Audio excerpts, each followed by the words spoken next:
Kaleshwaram project పైన మా కేంద్ర మంత్రి బండి సంజయ్ గారు ప్రూఫ్ సహా మీడియా ముఖంగా తెలంగాణ ప్రజలకి తెలియాలని బండి సంజయ్ గారు మాట్లాడారు. కాళేశ్వరం ప్రాజెక్ట్ ఒక ఏటీఎం గా ఈ బీఆర్ఎస్ వాళ్ళు వాడుకున్నారు. దాని గురించి మా బండి సంజయ్ గారు మాట్లాడినారు. అది వాస్తవమా లేదా, అది బీఆర్ఎస్ పెద్ద నాయకులు బయట పెట్టాలి. అదే విధంగా మా బండి సంజయ్ గారు ఏమంటున్నారు, అసలు ఎవరు అయ్యా సొమ్ములాగా మీరు ఒక ఫెయిల్ కాళేశ్వరం ప్రాజెక్ట్ తీసుకొని వచ్చి దాంట్లో మొత్తం అవినీతికి మొత్తం బీఆర్ఎస్ నాయకులు పాల్గొన్నారు, మొత్తం కరప్షన్ చేసినారు. ఒకవేళ మా బండి సంజయ్ గారు తప్పు మాట్లాడినంటే మీరొక కేంద్ర గవర్నమెంట్ కి ఒక లేఖ రాయండి. కాళేశ్వరం ప్రాజెక్ట్ లో ఒకవేళ అవినీతి జరిగితే సిబిఐ ఎంక్వైరీ చేపియండి అని బీఆర్ఎస్ నాయకులకి నేను అడుగుతున్నా. ఒక లేఖ రాయండి. మీ కేసీఆర్ గారు అంతా అమాయకుడా, సుద్దబూసా మీ కేసీఆర్ గారు? కాళేశ్వరం కాకుండా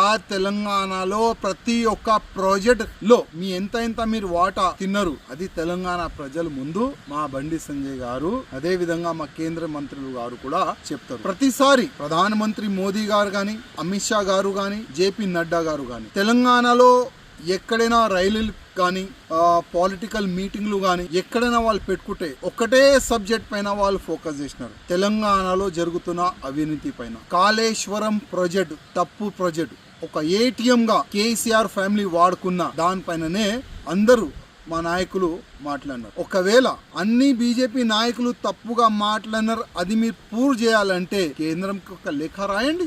మీలో దమ్ముంటే బండి సంజయ్ గారు కానీ వేరే నాయకులు కానీ కాళేశ్వరం ప్రాజెక్ట్ పైన తప్పుగా మాట్లాడుతున్నారు, ఆ కాళేశ్వరం ప్రాజెక్ట్ పైన ఒక సిబిఐ ఎంక్వైరీ చేపియండి అని ఒక లేఖ రాయండి. మీలో దమ్ముంటే బీఆర్ఎస్ నాయకులకి చెప్తున్నా, మా కేంద్ర మంత్రి బండి సంజయ్ గారు మాట్లాడిన ప్రతి ఒక్క మాట నిజం.